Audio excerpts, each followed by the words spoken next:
walk you guys through this. This time of year, we have just hit the, I think we were down in the -14, -16 range Fahrenheit last night. And at this point, you don't want to have split wood. If you want to have a burn that'll last all night, you don't want to be taking small pieces and cramming them in so that you can let it just smolder all night. You don't want to do that. For one thing, it wastes all the time that you used splitting, but for the other, something big like this will burn longer because it doesn't have as much, it doesn't have all that oxygen in between small places, in between small pieces. It's just a solid chunk. Now, I will go through and I will just rub the snow off. Now this wood is not wet, it just has snow on it. What's most damaging to the dry nature of your wood is if you have rain or if you have snow that thaws so that it drips down onto your wood. That's when you get saturated wood. The snow itself doesn't hurt anything because you can just brush it off.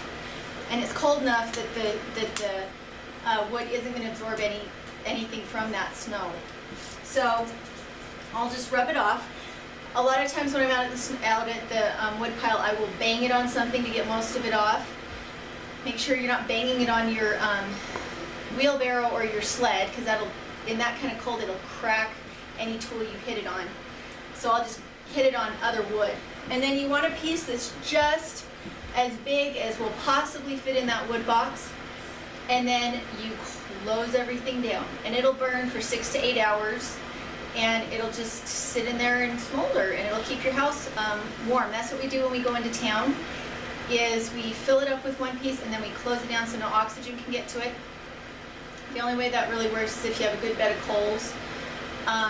And then when we get home, we always have coals left over to add something to. If you have somewhat warm weather, you do definitely want to be using something that you've split that's in small pieces, because then you can monitor and adjust the heat as you want to. But when it's really, really cold, like it gets here when it's in the negatives, these are really nice at night, because then you're not getting up 4 times in the night to put any wood in the fire so that you're not losing your coals. Again, this is our Elmira stove and we love it.